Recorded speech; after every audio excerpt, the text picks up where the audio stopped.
rakyat sudah terlalu lama menanti penegakan hukum yang berkeadilan.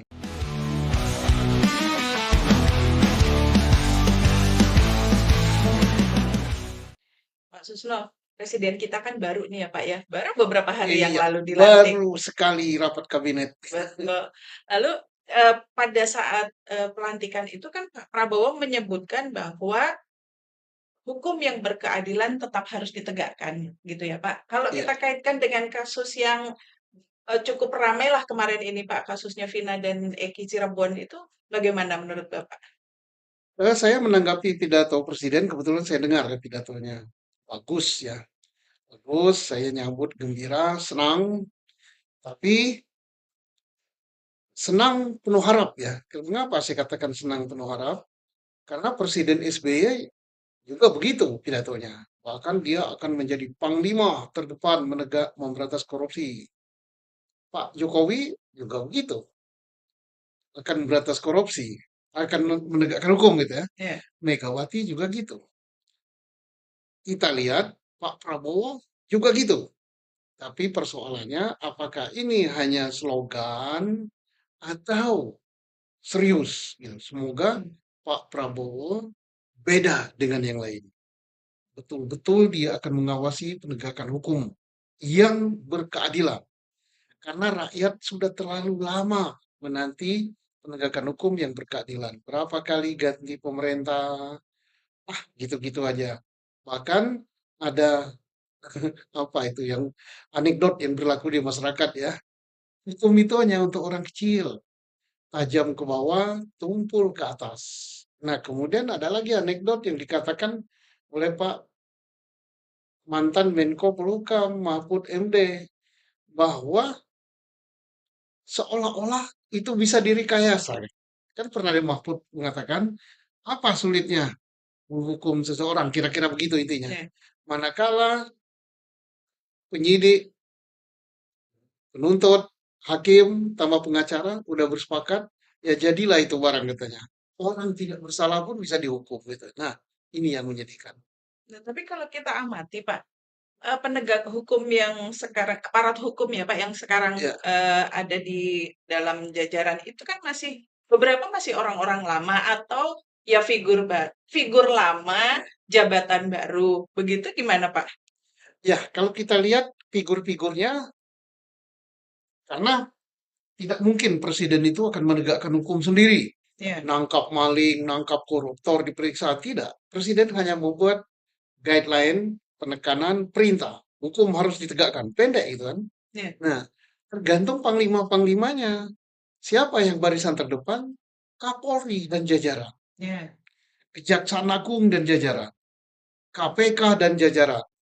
Kemenkum, dulu Kemenkumham ya. Kalau sekarang, Sekarang dipisah ya ya Pak? sekarang menjadi Kementerian Hukum ya. Dan ada penjara lagi gitu, ada hukum dan pemasyarakatan atau apa gitu namanya, belum apa.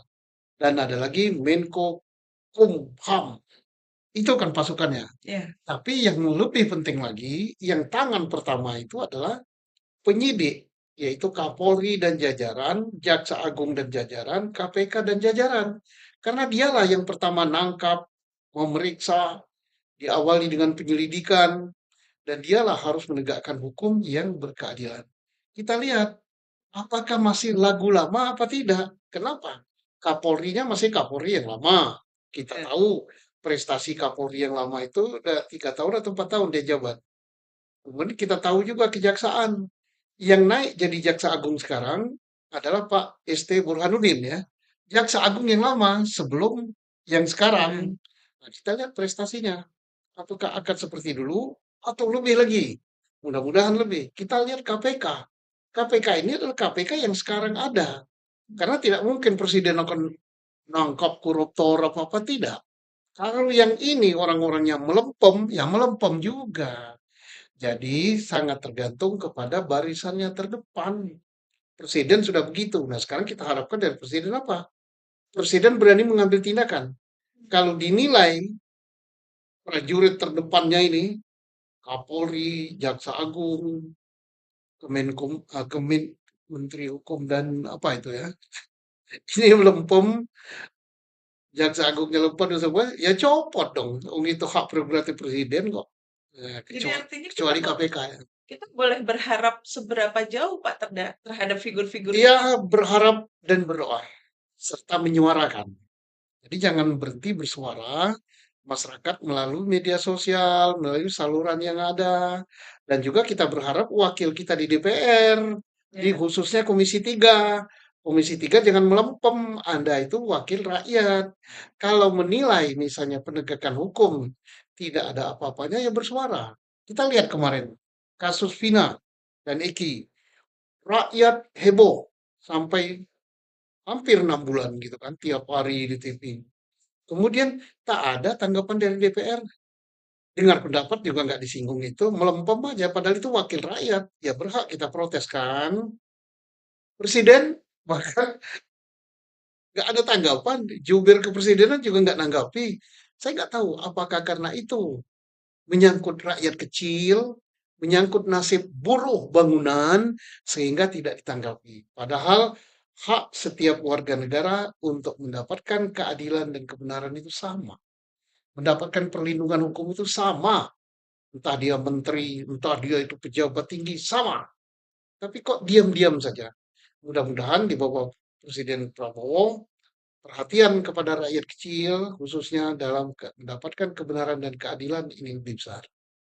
satu yang kita tunggu Pak, sidang PK kemarin kan putusannya belum ada nih sampai hari Ya, ini ya Pak ya. ya. Apakah Presiden Prabowo bisa mempengaruhi putusan yang akan diambil?